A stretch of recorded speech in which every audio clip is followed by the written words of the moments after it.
یہ بچہ جو ہوتا ہے یہ اسکول سے گھر سے نکلنے سے لے کر واپس جانے تک یہ تقریباً 6 سے 7 گھنٹے کا ڈیوریشن ہوتا ہے. جب یہ دن رات ہوتا ہے وہ 24 گھنٹے ہوتے ہیں, 6-7 گھنٹے. اب 6-7 گھنٹے میں یہاں پہ اساتذہ ان کی وہ کر لیتے ہیں, اچھی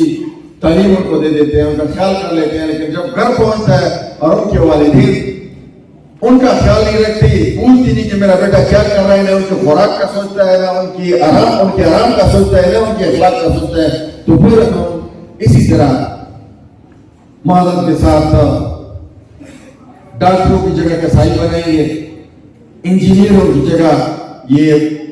وطن عزیز کو مسمار کرنے والے انجینئر بنائیں گے, کیونکہ ان کو اپنا اور اپنے پیسے کا, اپنے صحت کا, اپنی حیثیت کا, ان کا یا ان کی فکر تو ہوگی, لیکن اپنے وطن عزیز کا, انسانیت کا. تو میرے آخر میں جاتے جاتے یہ ریکویسٹ ہے کہ آپ ڈاکٹر بننا یا انجینئر بننا اس میں کوئی برائی نہیں ہے, بلکہ یہ خدمت کے بہت اچھے شعبے ہیں. لیکن سب سے پہلے ان بچوں کا